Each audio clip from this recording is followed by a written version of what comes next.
irresponsible, disappointing, and indefensible. That is how the Oklahoma Attorney General's office is describing the handling of millions in COVID relief dollars.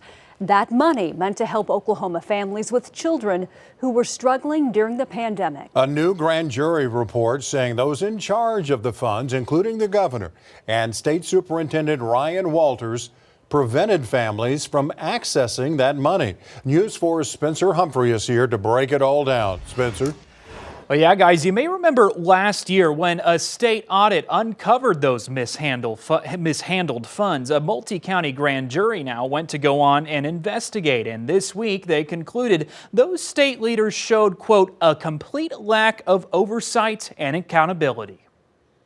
Ignorant of their own ignorance. Those damning words coming from Oklahoma's multi-county grand jury, who go on to describe now State Superintendent Ryan Walters and Governor Kevin Stitt's handling of millions of federal COVID relief dollars meant to help needy students as irresponsible, disappointing, and indefensible. That grand jury report released Tuesday finding Walters, Stitt, and leaders from several pro-school privatization groups prevented the most vulnerable Oklahomans from getting help they desperately needed during a global pandemic. They're talking about the nearly $40 million the federal government sent Oklahoma as part of the governor's Emergency Education Relief, or GEER funds, back during the height of the pandemic in 2020. The federal government tasked Governor Stitt with doling out those funds to families that had taken a financial hit from the pandemic so they could buy school supplies and other classroom essentials. According to the grand jury, the feds recommended Stitt have the State Department of Education, at that time helmed by Superintendent Joy Hoffmeister, distribute the funds since they had experience dealing with federal grants. But instead, the grand jury found Stitt ignored that advice and picked two nonprofit organizations aimed at advancing school choice policies to do it. Those nonprofits, Every Kid Counts Oklahoma and the American Federation for Children, or AFC. At the time, Ryan Walters was the director and sole employee of Every Kid Counts Oklahoma. The grand jury finding the state gave AFC Oklahoma's director access to info those needy families had never given the state consent to share, like their political party affiliation and voting district. The grand jury found at the direction of Walters, the state awarded a no-bid contract to the company ClassWallet to run an online system where families could sign up for the GEER program and spend their money. The state was supposed to award families that money on a first-come, first-served basis, but the grand jury found the state opened the sign-up portal early to families with students attending a select few nonprofit private schools, saying how the schools were chosen remains a mystery. Also finding Walters gave blanket approval for every purchase families made on ClassWallet without reviewing what they bought first, putting the state on the hook for 385 watches, 179 doorbell cameras, 174 cell phones, 71 refrigerators, 27 Xbox systems, and 3 Christmas trees. In a statement Tuesday, Walters' spokesperson told us Walters has prioritized carefully and efficiently using taxpayer funds. Unfortunately, in this case, the vendor involved did not adhere to the same standards. But the grand jury coming to a different conclusion, saying the state bears the ultimate responsibility for the mistake. Despite all their findings, the grand jury says none of this rose to the level of a crime. Mr. Walters is probably lucky that he wasn't indicted. Former Assistant Oklahoma AG Tim Gilpin telling me that doesn't mean this is over. One could guess that the U.S. attorney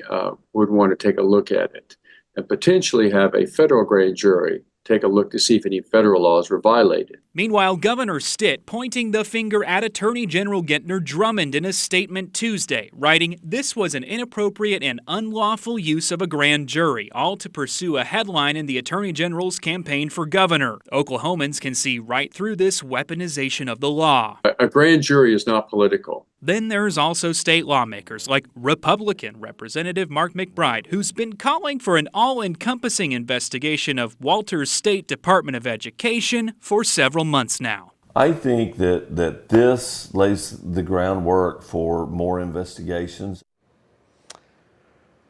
And if you'd like to see the grand jury's entire findings, we have that full report up right now on KFOR.com.